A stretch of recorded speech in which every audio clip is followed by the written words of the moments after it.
All right, welcome back to episode 2 of EnTOYably Jewish. The first one was such a hit. We had 10,000 views. Yeah, it went viral. Went viral. 9,999 of those were my mother. But it was talked about at every Seder in America. Yeah, it probably was. So we hope your Seder tables were more fun this year with the toys on the table. But today we have a different topic. Ken, you want to take it over? Yeah, sure. I'm so excited. I mean, it's pretty clear from our get up tonight. I mean, usually one of us is wearing a White Sox hat at any given time, but we're talking about a baseball thing, and with baseball season here, I'm so excited to talk to you about baseball cards. When I was a kid, I collected baseball cards like everyone, and I traded them with my friend. Shout out to Isaac Cohen. We just traded the same cards back and forth and back and forth. Other than trying to find all the White Sox cards, I also was really into Ricky Henderson cards, Nolan Ryan cards. And one of my prized, not possessions, but thing that was near me was my dad's collection of 51, 52, 53, 54, and 55 top set. So with the 52 mantle and everything. So like baseball cards are part of my young childhood. And, you know, while I didn't grow out of comic books, I sort of grew out of baseball cards, but I always kind of liked being around them, seeing them, campers of mine had baseball cards, or if my friends who continued to collect them as we got older had them, and that friend in particular was you, it would be you. So tell me a little bit about your experience with baseball cards. Well, before I do that, does your dad still have those sets? Yeah. Oh dear God. Well, here's a confession. So my dad, so like most people, they didn't have those nice plastic sleeves like we had. They didn't have that in the 50s. So most people would put them in a shoebox, and then they'd either get trashed or thrown out, or just they'd stick them between the spokes of their bike, whatever. My dad thought he was doing the right thing by keeping them like perfect by taping them to a scrapbook, like a nice scrapbook. So every single card has either yellow tape stain or an actual piece of Scotch tape at the very top. Every single one. There's like a few that don't. So it's like this great set, except it has that. So they're perfect. They're pristine, and any other. They're all in plastic sleeves now, but like, yeah. So some of those are still worth a lot of money, and probably don't give out your father's address. I won't. Okay. so my baseball card collecting was certainly, we were both born in the heyday, late 80s, early 90s, where we were old enough where any dollar we got, we rode our bike.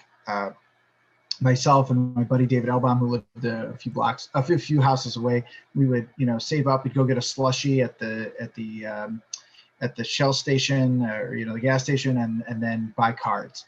And we would have so many cards that you didn't know what to do with them. Right. And at the time, they were worth a lot. My prized favorite card was a Frank Thomas Leaf 91, which is his real rookie card by any standard. It is the rookie Frank Thomas. It is my favorite card. I have several of them. Same.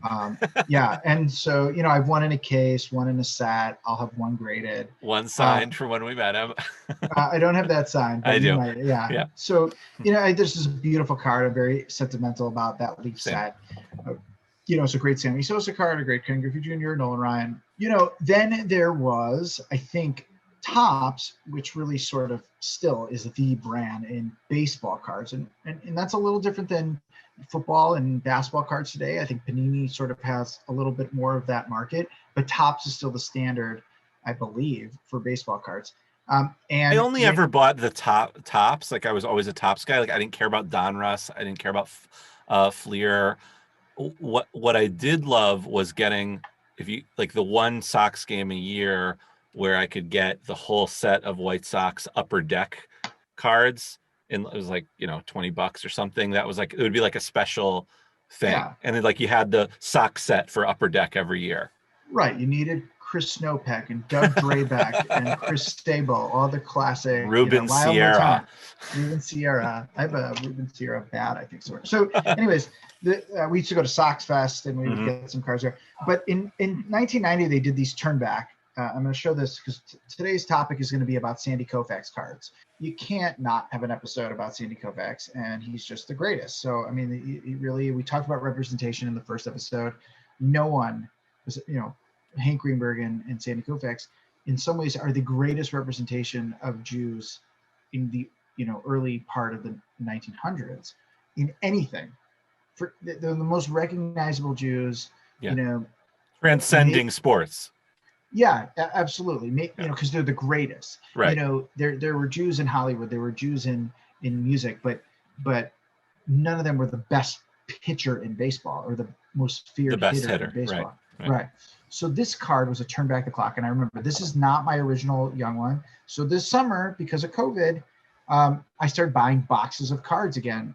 We have a buddy, Ari German, and we would open them frequently and be on the text chain and I pulled this card and it took me back. I mean, that's part of baseball cards is they're so nostalgic, and the renaissance of them right now, like a lot of different things, I think the baseball card industry has sort of figured itself out of not mass and overproducing, which they did early in the 90s. And some of these sets, you have sets of cards that the actual paper the cards are written on are like worth more than the actual card, right?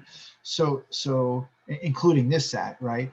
I mean, this has a Frank Thomas rookie, which is cool, and a Griffey rookie, which is cool, and then some of these turn back the clocks, which I like because they're nostalgic for me, and I love baseball. I'm romantic about baseball.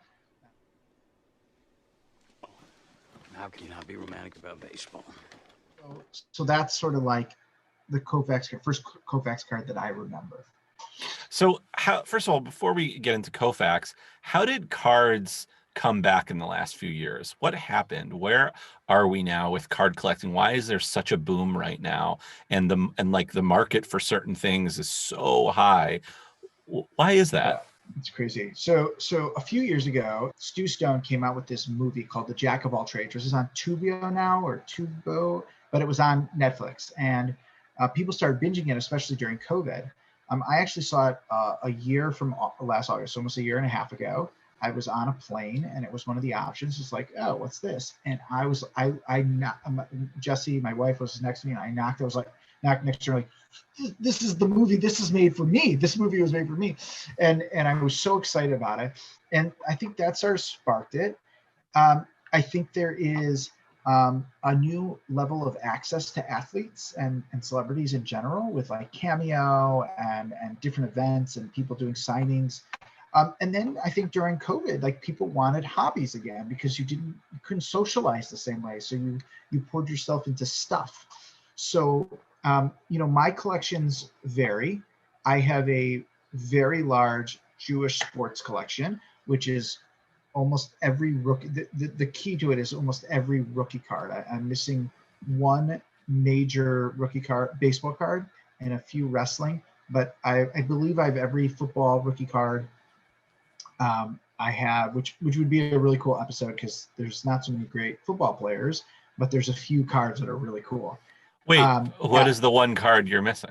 Baseball. I am missing a Erskine Meyer 1950, and I put bids on it. Here's a 1959 Sandy Koufax. Okay, so I like most of my cards. That's graded. Yeah, so I like most of my Koufax cards or really nice cards graded. So this graded means there's a few companies that do them. PSA is probably the most well-known. And here it says a grade of 6. This card's probably worth $75. It's 6 is very good.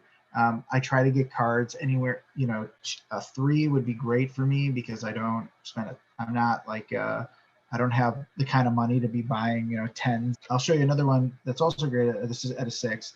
This is what got this. My wife bought this for me before I sort of started this whole renaissance of collecting all these cards.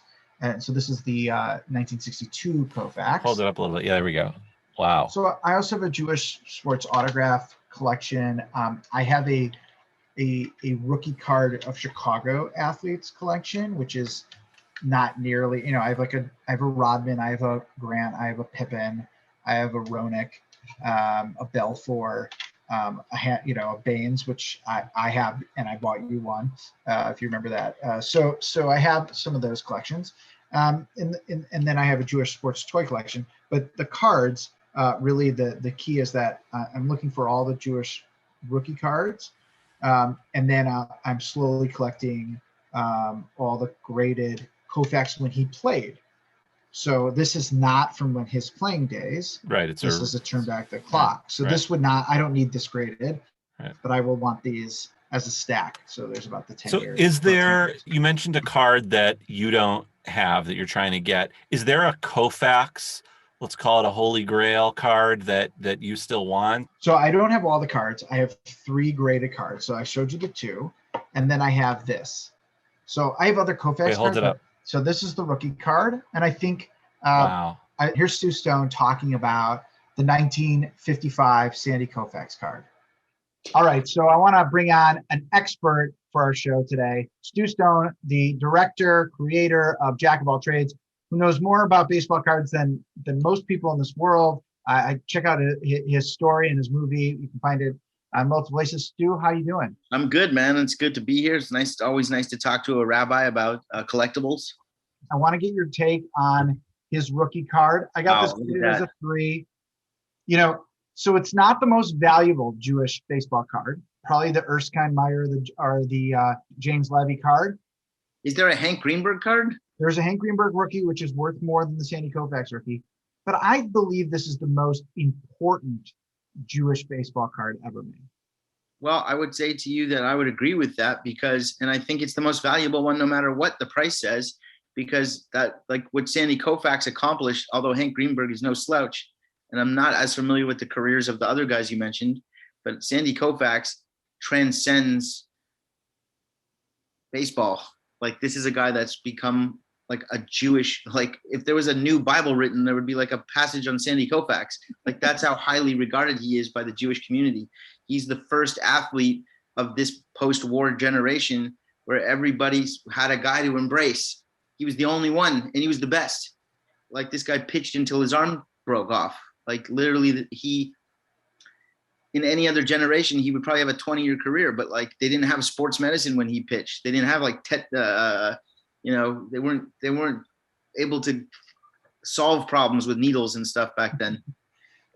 Stu, when you were a kid in all those baseball card shops, was this card ever on the shelf? Do you remember this card? I mean, I do remember it. Obviously, Mickey Mantle rookie was like the #1 reason why the baseball card boom happened in the first place. No matter what anybody tells you, like Honus Wagner, sure, but people didn't have Honus Wagners laying around. They had Mickey Mantles.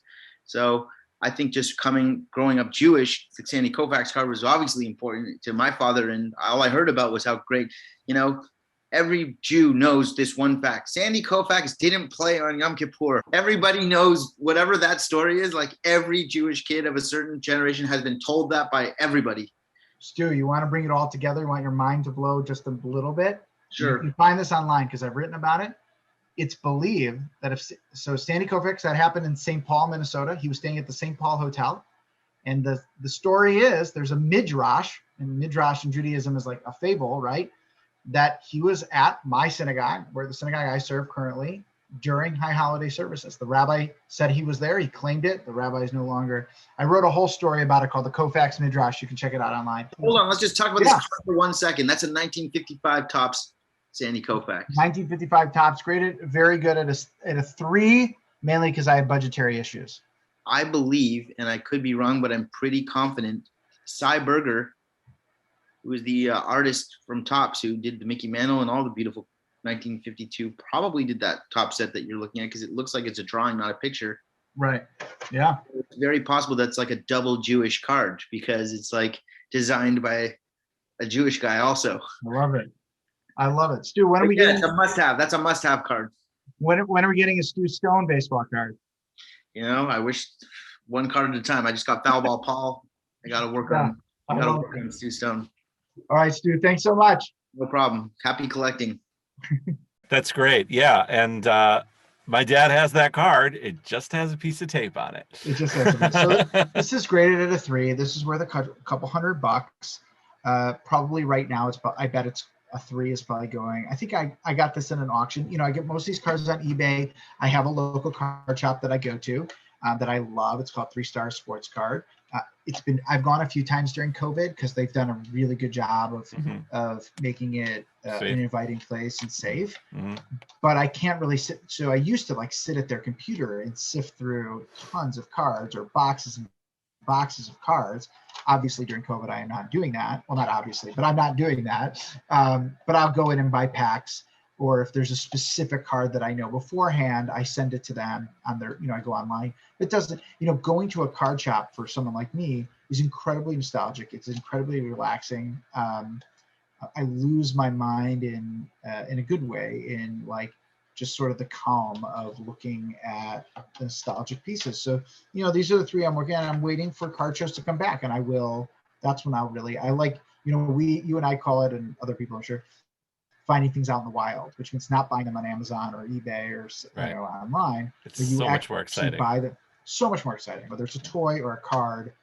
So I cannot wait till big card shows come back. I will be there, mask or no mask, whenever they're back, because it's just fun. And you find little things like, I found a Jordan baseball card that's really cool. Wow.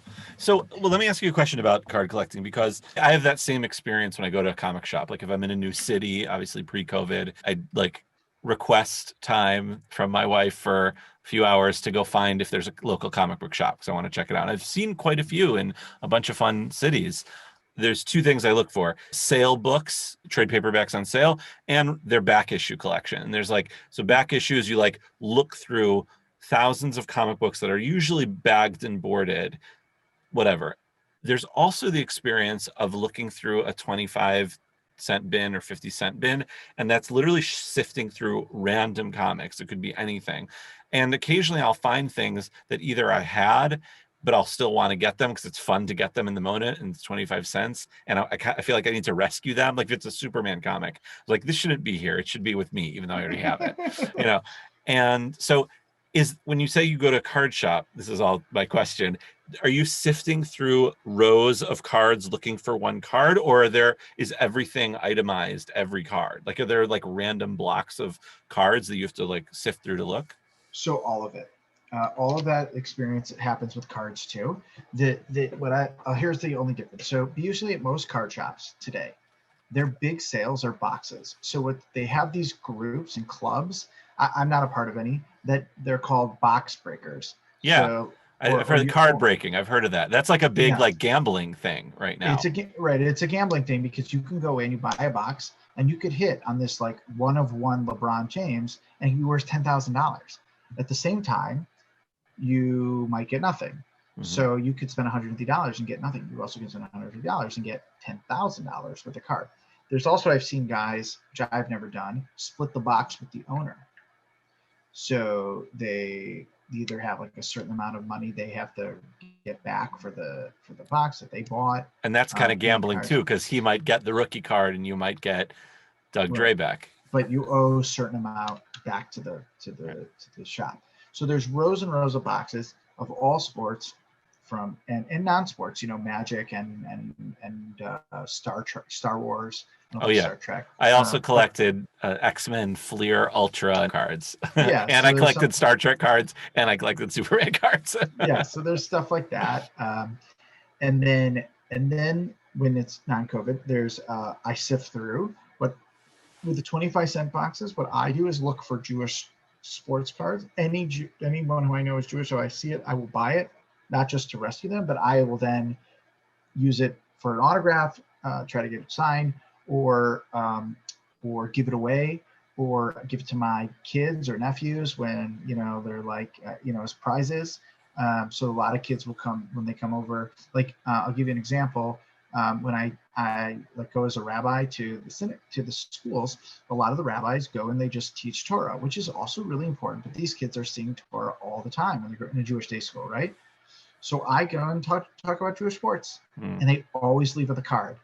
So I'll find a stack of like Jock Peterson cards. I just remember that card because I have a few of them left, and I gave each kid, and so then they leave with sort of a goodie and a reminder that like they can do whatever they want to do when they grow up. I want to talk a little bit. So then like there's cards that are like $3 that I look for through their system, and then they have a case out. for like cards that are a little more exciting, both old and young. And here it's a lot of Minnesota players. I'm looking forward to like finding some cool shops as we move to Chicago. So this just came out. It's a new project in 2020, and they have some Frank Thomas, and they have Griffey and Reggie Jackson, a bunch of different things, and they asked for individuals to design Koufax cards. So this is a take. If you see I'll just hold this like up. Hebrew lettering. There's Hebrew lettering on this one. That's with why I his bought picture from the rookie. from his rookie card. So someone just used it. I'll just read you the back. It said 20 iconic baseball cards, 20 culture defining artists who came up and did that. This was a Swiss-born, Belgian-trained graphic designer. And so these are really cool. And I just want to also, this is one other Koufax. This is totally in horrible shape, but I kept it because it also has Bob Gibson. So growing up, my father told me that Bob Gibson and Sandy Koufax are the two greatest. It's a nice card because it has arguably the two greatest pitchers of all time. Well, I just wanted to ask you, did you ever pick, like my dad bought my brothers and me and himself a set of the Jewish Major Leaguer baseball cards. There's 142 of them from 2003. Did you ever get that? Yeah, so there's I think 3 sets of the guy. This individual had them made. I have one of those 3 sets, but what I did do is so Topps now has cards called Topps Now. There's also like Panini Instant, which means they release a card for 24 hours, and however many they sell, that's how many they make. So when Team Israel was in the World Baseball Classic, they were releasing when there was a big moment, a game winner or a big moment, and they didn't just do it for Team Israel, they did it, for every team in the World Baseball Classic. So I think there's 6 or 7 Team Israel World Baseball Classic card, and those are really cool. So like, I'll give you an example. When Josh Rosen, who was drafted by the Cardinals and now is with the Niners and maybe out of football, we'll see. When Josh Rosen had his Instant card, I bought it and got it graded immediately because if he was great, there's only 200 of those in the world. Now, it didn't necessarily pan out for me. It's not worth the grading. But that was a good gamble. That didn't there wasn't a lot of high stakes there. Yeah, it cost me $16 at a chance of having a card worth 200, 300. Right. Now, so for you, is it more important having the collectible that is both has a Jewish component, the thing you're interested in, or the value or potential value, which is more important, or it just depends on the card? For my collection, the value actually has no impact. I don't want, the really old cards that are really hard to find, I have at a 1. So like there's a Sammy Bonine from like 1906 or something like that I have. Okay, these are Jewish players who have no name recognition. They played for a couple of years. But I want that card as part of my collection. I want it graded because I don't want it to get ruined, not because I need it to be ranked high. So for me, it's about having them, passing them down. It's a great conversation piece. It's really cool to look at. It was a labor of love. The ones that are graded are all worth enough that if I ever sold it, or my kids, in 50 years, how old would I be? 70 years, whatever, when I'm, these are the cards that are with me and I pass them down, or I sell them. And they certainly have, like the Koufax card will always sell. Someone is always going to want a Sandy Koufax rookie card. Now, do signatures, autographs is a whole other conversation, but specifically to cards, do signatures, and this is like a thing in comics too, do signatures devalue the card or increase the value of the card? I would say yes and no. Yeah. So meaning, like, what does it do to a grade if you get something signed? Because like in comics, you can get a graded signed comic. Yeah, they'll do the same. It's the same. So sort of a different category. So me personally, yes, it'd be great to have Sandy Koufax sign this, but I want a clean 2. I probably would own 2. Yeah. I believe me. I get that thing, which is another story for the opening and playing with. Yeah. Conversation. Right. Yeah. Exactly. Oh, yeah. I get that. So I do have a Koufax autograph. I was very fortunate that he signed a picture for me. I'm regretting that I didn't give him baseball and I gave him a picture. But I have a picture. I always wanted a picture. I had a picture of Dolph Schayes, let him rest in peace. who signed that picture for me. I had a Sid Luckman picture that someone got for me. So if you're going to talk about the Mount Rushmore of Jewish athletes, Dolph Schayes is the greatest basketball. Sid Luckman's the greatest football. And I said, well, I got to have the greatest baseball. And then I have this really cool 3 thing. And I'm trying with autographs, as we'll talk later. I have a Ryan Braun signed jersey, a Ian Kinsler jersey, which is amazing. He's the best. Ian Kinsler's the best. And I'm just using missing Euclid because those 3 sort of have this special place in my heart in terms of like this renaissance of Jews in baseball. Braun with the recognizable name, Ian Kinsler now playing for Team Israel, but Kevin Euclid being a really big voice against anti-Semitism and outwardly Jewish and very vocal about it. And he played for the Sox briefly. And he played for the Sox because I have his an Oyo Lego. We could do that. Could be a cool episode too. So a quick plug. So you can find a lot more about this. I do sometimes on the Great Rubino website. I'll talk about cards or list like top 10 rare Jewish baseball cards. So you can check those out. Maybe I'll do another one soon. We also want to thank Stu Stone for coming on and doing a little segment. He really has become. I mean, look him up. He no one knows as much about baseball cards as Stu Stone, at least outwardly that people know. I mean, he's really the most recognizable person in this space. And we thought we'd try to do a giveaway. So part of my collection is I collect very random Jewish things. This is with tags on. This is a large kids sample. The fold is not stitched, but the raise is.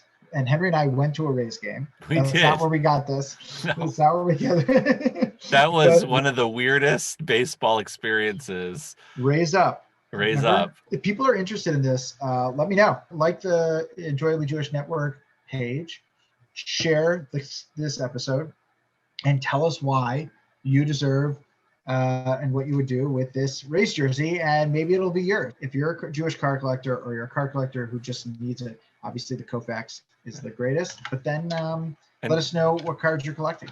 And Jeremy, where can people find you? RabbiJeremyFine.com, but my email's on there. Please don't text me, but you can text me on. But and any social media, Twitter, Rabbi Jeremy Fine, Instagram, Rabbi Jeremy Fine, thegreatrubino.com. I have, I think, 27 sites that I run. So all about Jews and sports. All about Jews and sports or pop culture, but and also willing to help anyone who's trying to start a collection or just want to schmooze and talk about baseball cards. Just let me know. Great. And you can, of course, find me at Jewish Comics Pod on Twitter, or just Google Jewish Comics Pod if you're interested in explicitly Jewish content in comic books. All right. Awesome. Thanks, everyone. Thanks, Ann. Thank you, Jeremy. Bye.